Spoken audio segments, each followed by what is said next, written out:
iremos estudar sobre um pouco da vida de João Calvino, esse homem bonito francês aí, nessa pintura. Mas antes vamos orar a Deus. Senhor Deus que está nos céus, que o seu nome seja bendito, exaltado, engrandecido, santificado. Reconhecemos, Senhor, a sua grandeza, o seu poder, a sua graça e misericórdia. Nós, com toda a nossa devoção, queremos nos achegar a Ti com humildade, queremos suplicar e implorar a sua graça. Que o Senhor nos abençoe neste início de comunhão que nós desenvolvemos aqui na escola bíblica e posteriormente no culto público, onde nós iremos Te adorar, Te bendizer e ouvir a sua palavra. Nós rogamos que o Senhor esteja conosco através do seu Espírito Santo, em nome de Jesus.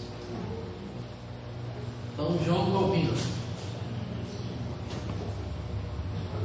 Quem já leu alguma coisa do próprio João Calvino? Levanta a mão. Citações. Citações? Sim. Ok, claro. Beleza, mais dois ali, as citações. Sem citações.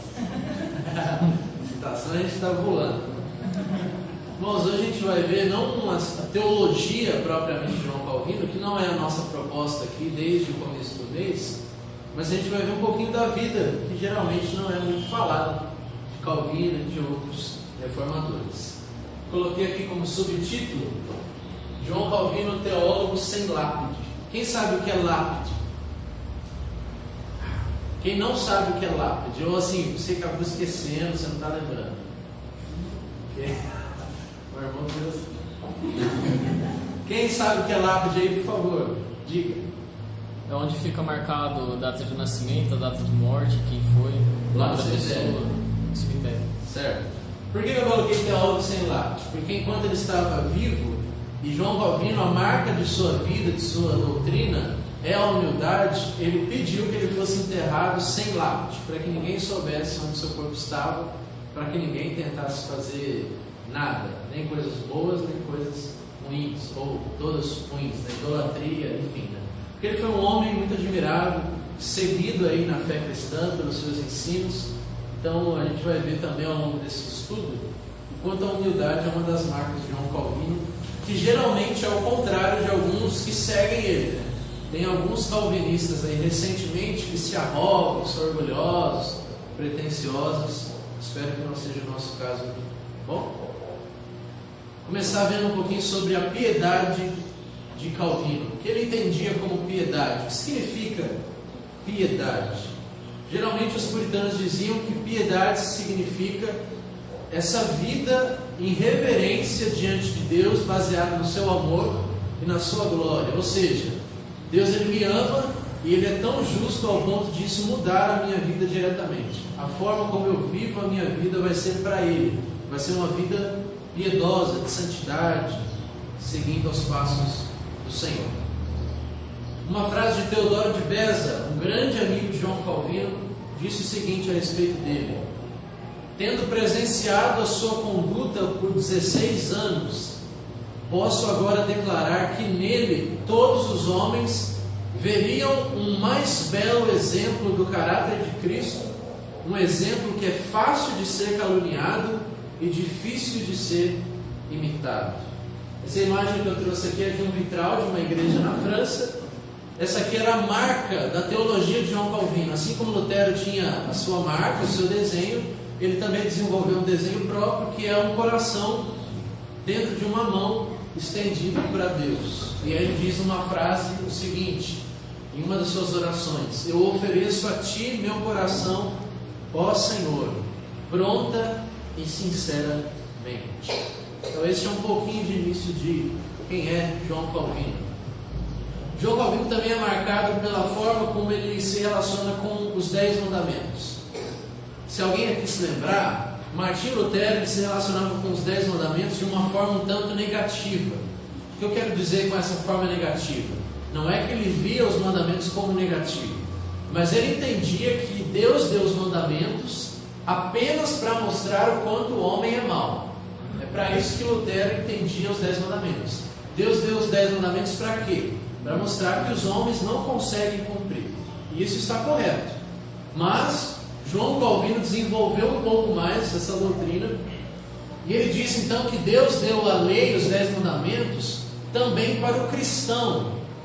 Após Deus dar os mandamentos para converter aquele pecador, mostrando o quanto ele é mau, esses mandamentos também podem ser aproveitados para que o cristão viva uma vida que agrada a Deus, porque os mandamentos também mostram qual é a vontade de Deus, o que nós devemos fazer, o que nós não devemos fazer. Então vamos deixar com que ele fale.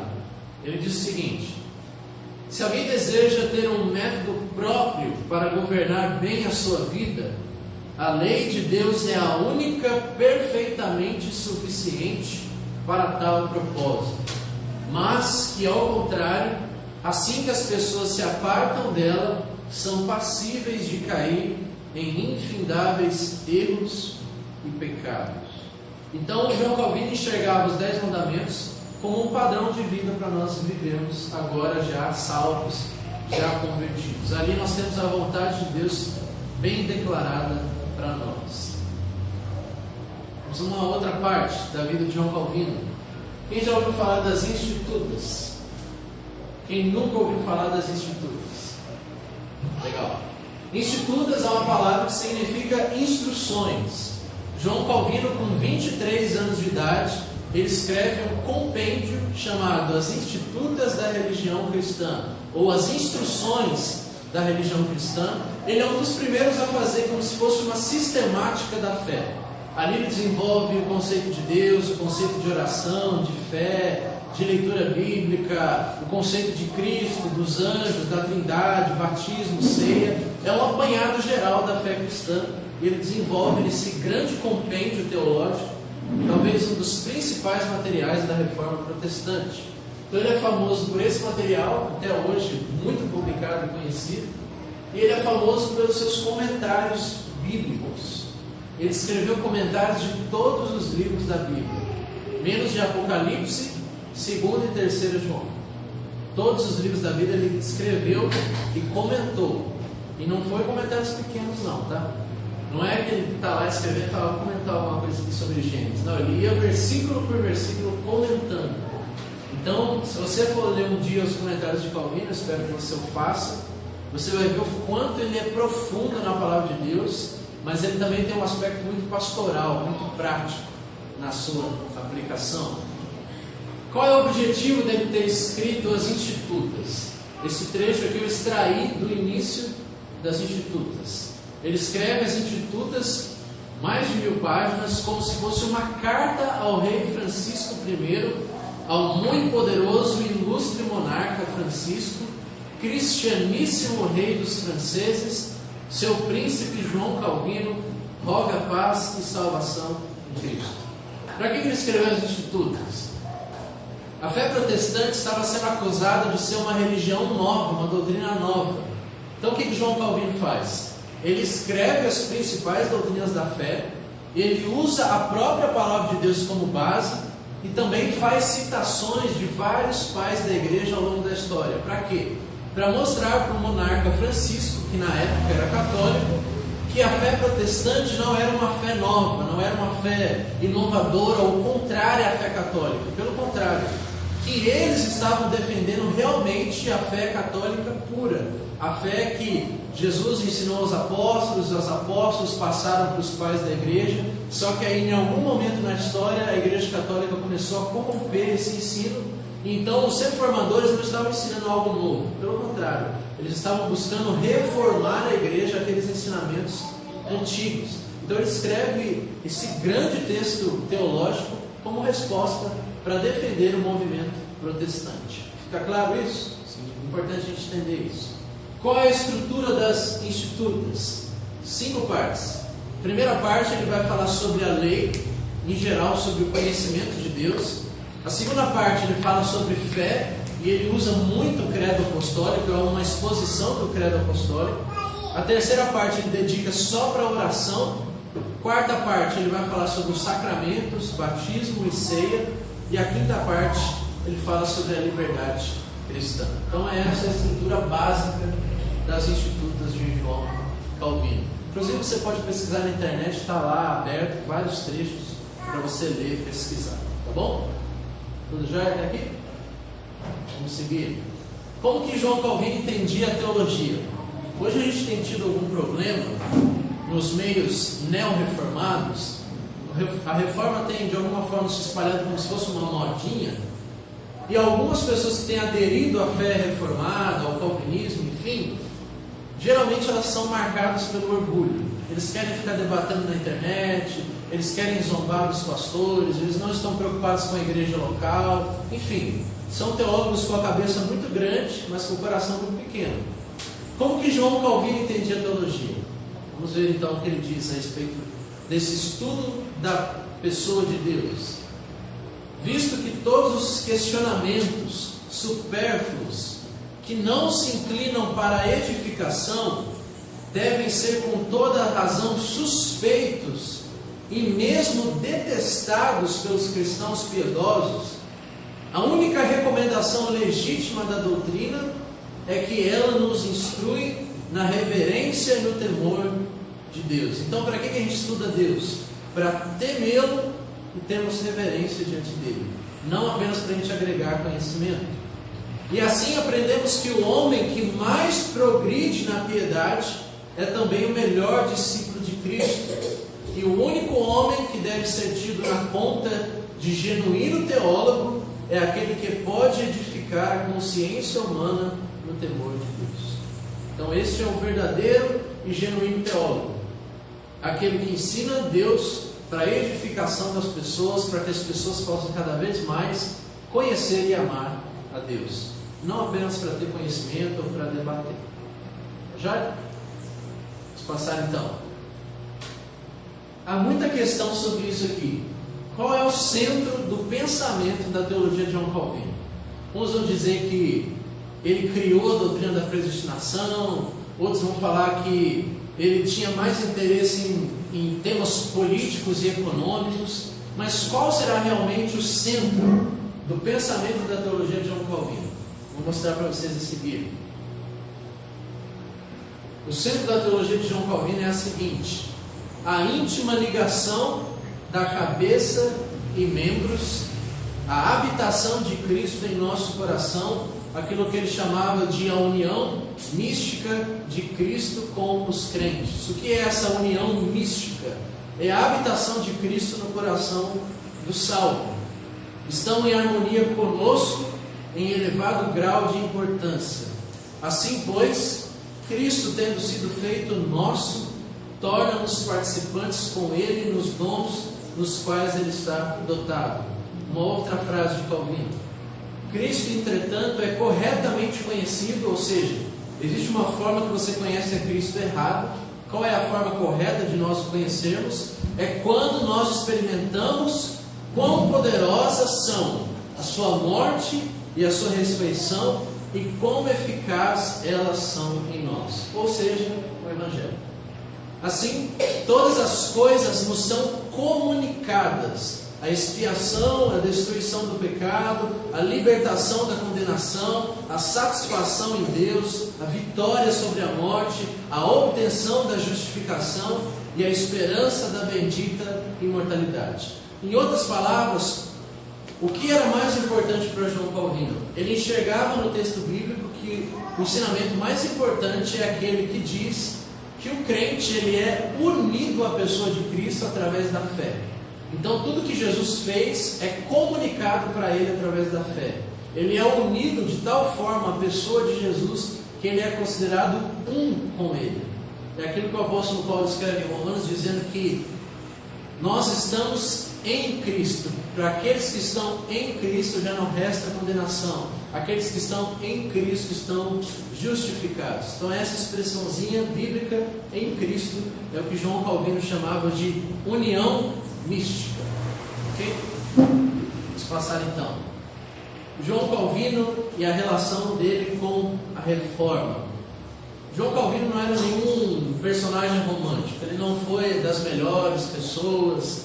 Ele nunca pensava sempre certo sobre todas as coisas, porque ele era homem comum a todos nós e pecador. Então eu vou ler esse texto, prestem atenção nessa parte da história. Calvino chegou a Genebra com a intenção de passar ali não mais que um dia e prosseguir caminho para Estrasburgo. Porém, alguém avisou a Farel, um amigo de João Calvino, a respeito da sua presença, o autor das Institutas, que logo foi procurado e com quem obteve uma entrevista marcante. Então, qual é o ponto aqui? João Calvino, depois de escrever as Institutas, bem jovem, ele chega a Genebra, na Suíça, apenas com a intenção de passar pela cidade, porque ele queria realmente chegar ali na França, em Estrasburgo. Só que então um amigo dele, chamado Guilherme Farel, ou William Farel, fica sabendo que ele está na cidade. Então ele vai até o encontro de João Calvino. Farel, que ardia com um maravilhoso zelo pelo avanço do Evangelho, apresentou a João Calvino várias razões pelas quais ele precisava de sua presença em Genebra. Calvino escutou atentamente o seu interlocutor, uns 15 anos mais velho que ele, porém se negou a aceitar o seu rogo, dizendo-lhe que tinha projetado certos estudos e que não lhe parecia possível terminá-los na situação em que Farel descrevia. O que está acontecendo aqui? Guilherme Farel chega para João Calvino e diz: Calvino, eu sei das suas habilidades, do dom que Deus deu a você, e aqui em Genebra nós estamos precisando de homens e pastores para conduzir o movimento de reforma, para que o Evangelho possa ser disseminado na cidade. Então ele fez várias propostas para Calvino. É preciso que você fique aqui, existe uma igreja que você pode pastorear, existe um rebanho que está precisando ser pastoreado, mentoreado, e você tem total condição de ensinar essas pessoas. Só que João Calvino tinha outros planos. Quais eram os planos de João Calvino? Ele queria estudar, ele queria ir, geralmente ele diz em uma de suas cartas, que ele queria ir para um lugar muito pacífico, muito calmo, de preferência com uma praia em volta, para ele estudar literatura, estudar direito, estudar filosofia, algumas disciplinas. E ele disse para Farel que os planos dele não estavam batendo com os planos que Farel estava propondo para ele. Olha o que diz a continuação. Quando por fim Farel tinha esgotado todos os seus argumentos, sem conseguir convencer ao jovem teólogo, apelou ao Senhor de ambos e insurgiu contra o teólogo com voz estridente: que Deus amaldiçoe o seu descanso e a sua tranquilidade que buscas para estudar, se diante de uma necessidade tão grande te retiras e te negas a prestar socorro e ajuda. O que Farel fez? Ele amaldiçoou Calvino. Quando Calvino, inclusive tem uma foto, eu não sei se eu trouxe essa foto aqui, eu acho que não, mas tem uma foto, uma pintura na verdade, que mostra João Calvino assentado numa mesa e Farel, já um senhor de idade, apontando o dedo assim na cara dele, levantado sobre a mesa, e Calvino está assim na mesa. Ou seja, Farel estava amaldiçoando a tal ponto Calvino que ele ficou tremendo na base, e ele disse: se Deus então me amaldiçoar é porque ele realmente está me chamando para essa obra. Então ele aceita o convite, depois de tanto esforço, para ser o líder da reforma ali em Genebra, na Suíça. Diante de tal imprecação, nos conta Calvino: essas palavras me espantaram e me quebrantaram, e desisti da viagem que tinha empreendido. E assim então começa a carreira de João Calvino como o reformador de Genebra. Ok? Vamos seguir então. Relação de João Calvino com o casamento. Mais uma vez, um reformador que se casa. João Calvino parte para esse caminho também tão maravilhoso. Vamos ver o que é dito a respeito de João Calvino e o seu casamento. Preste atenção, são alguns textos que eu trouxe aqui, mas é importante para a gente entender esse aspecto. Encontrar uma companheira adequada para Calvino provou ser uma tarefa assustadora. Muitos de seus bem intencionados amigos e familiares tentaram arranjar casamentos para ele, e todas as vezes Calvino foi desapontado. Finalmente ele quase se submeteu ao celibato, quando o amigo de Calvino, Guilherme Farel, mais uma vez Farel, escreveu-lhe para contar sobre mais uma possível esposa que ele tinha encontrado. Calvino respondeu o seguinte: eu não pertenço a esse tolo grupo de amantes que estão dispostos a cobrir até mesmo as falhas de uma mulher com beijos, tão logo tenham caído por sua aparência externa. A única beleza que me encanta é que ela seja virtuosa, obediente ao invés de arrogante, econômica e paciente, e que eu possa contar que ela cuide da minha saúde. Esse é o critério de João Calvino para ter uma esposa. Ele diz que na época existia, não era só na época, hoje ainda, né, um certo tolo grupo de amantes que não estavam preocupados ainda com as falhas das pessoas, por exemplo, caráter maculado, ou a pessoa não ligava para dinheiro, ou então ela não se portava bem diante da sociedade. Existia um grupo de amantes que não estavam nem aí, elas só queriam a beleza, só queriam os beijos das moças, não estavam interessados com o caráter e com a virtude. E João Calvino escreve para Farel: olha, Farel, eu não sou desse tipo de pessoa. A mulher que eu quero é essa, e se eu não encontrar esse tipo de mulher, eu não me caso. Básico assim, sem problemas nenhum, bem incisivo. E aí algumas características, né? Virtuosa, obediente ao invés de arrogante, econômica, paciente e que possa cuidar da minha saúde. João Calvino foi um homem muito, mas muito doente ao longo de toda a sua vida. A gente vai ver um pouquinho mais à frente. O bom amigo de Calvino, mais uma vez, Guilherme Farel, tentou 2 vezes encontrar para ele uma esposa que correspondesse ao seu ideal bíblico. Por fim, Martin Bucer sugeriu a viúva chamada Idelette Van Buren como candidata adequada. A essa altura, Calvino estava pronto a permanecer solteiro para o resto de sua vida.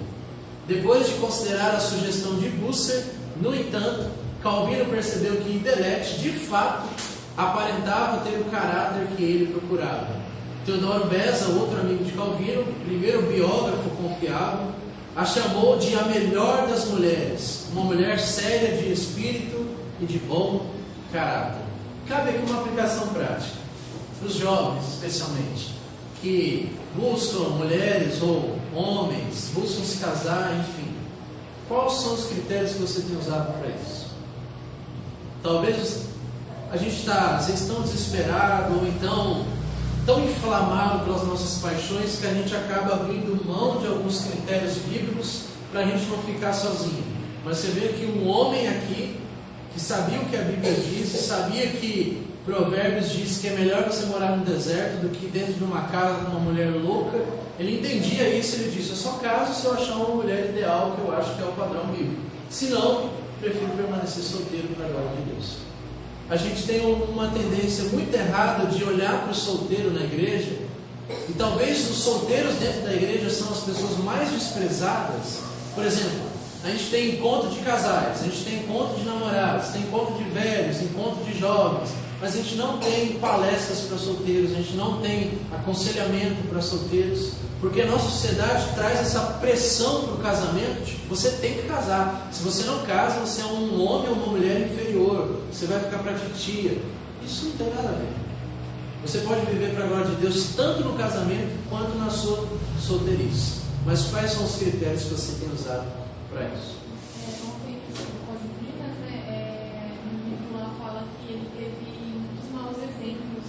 De mulheres mal-humoradas, arrogantes, e ele ficou muito traumatizado, né? Porque as mulheres que ele conviveu, todas davam mau testemunho e eram loucas mesmo. E isso traumatizou ele em relação à mulher. Inclusive, a segunda tentativa de Farel, mostramos uma aqui, né? A segunda tentativa foi uma mulher da nobreza. Então ele mostrou para ele uma mulher que tinha muito dinheiro. E aparentemente assim ela se portava bem, ela tinha caráter e tudo. Só que Calvino falou: eu não consigo ficar nem perto dessa mulher, porque ela só pensa em nobreza, ela só pensa em dinheiro, ela só pensa em roupa cara, ela só pensa em status. Então eu não aguento viver com uma mulher dessa. Então ele quase decidiu permanecer solteiro, só que aí aparece essa mulher, essa moça chamada Idelette de Buren, ou então Idelette Van Buren. Ok? Vamos seguir. Quem era Idelette? Idelette era uma jovem viúva já, com 2 filhos pequenos. Seu falecido marido, olha aqui, mais uma coisa. Às vezes a gente conversa com jovens, conheço alguns jovens, especialmente assim, de algumas outras igrejas, os quais vêm conversar comigo, eu converso com eles, e eles já me fizeram essa pergunta: mas pode casar com uma moça que ficou viúva, uma moça que já perdeu a virgindade, essas coisas todas. A gente tem esse preconceito. E como que a gente lida com isso? Calvino não via isso como um problema. O seu falecido marido, Jean Stordel, era um anabatista na época e um marceneiro da cidade de Litte. Contraiu a peste em 1540, um pouco mais do que um ano depois da chegada de Calvino na cidade, e morreu dentro de alguns dias. Calvino era o pastor dela e dele. Então imagine, ele pastoreando aquele casal e aquele homem então morre da peste, e aquela moça viúva na igreja com 2 filhos pequenos, vindo até Calvino, pedindo conselhos, ele aconselhando, enfim, pode começar por aí. Logo após a morte do esposo dela, Stordel, Bucer perguntou para Calvino: e a amável Idelete? Tem essa moça aqui na igreja, ela é viúva, 2 filhos pequenos, mas o que você acha dela? O medo de Calvino era que o prestígio social dela e da sua família pudessem induzir Calvino ao orgulho. Ele não queria arriscar a sorte com estar envolvido em muito prestígio social e riqueza, porque ele sabia do seu próprio coração. Vamos ver um pouquinho agora dos filhos. Eles se casam. Finalmente eles se casaram, ele aceita se casar com ela. Quais são os filhos desse casal? Presta atenção na leitura. A Idelete prematuramente deu à luz um menino, o qual chamaram Jacques. O bebê morreu 1 mês depois do seu nascimento, em agosto de 1542. Calvino disse o seguinte: o Senhor certamente infligiu uma ferida severa e amarga através da morte de nosso filhinho. Ele escreveu para o seu amigo Virê. Mas ele próprio é um pai e sabe o que é necessário para seus filhos. Na mesma carta, João Calvino observou que Idelete estava muito aflita para escrever, embora ela estivesse se submetendo a Deus em sua aflição. Ela também quase havia perdido a vida durante o nascimento desse bebê. Calvino escreveu para Virê que ela havia estado em extremo perigo. Após um tempo, Idelete se recuperou, mas teve tristeza após tristeza. 2 anos depois, ela deu à luz a uma menina em 30 de maio. Calvino escreveu para Farel, seu amigo: a minha filhinha labuta sob uma febre contínua. E dias depois ela também morreu. Algum tempo mais tarde, um terceiro filho nasceu morto. Em meio aos deveres e pressões esmagadoras de Calvino, a dor pela perda de seus filhos foi a mais profunda, especialmente para Idelete. No entanto, ela e Calvino perseveraram, submetendo-se ao Senhor e colocando sua confiança nele. Então, 3 filhos nasceram praticamente mortos.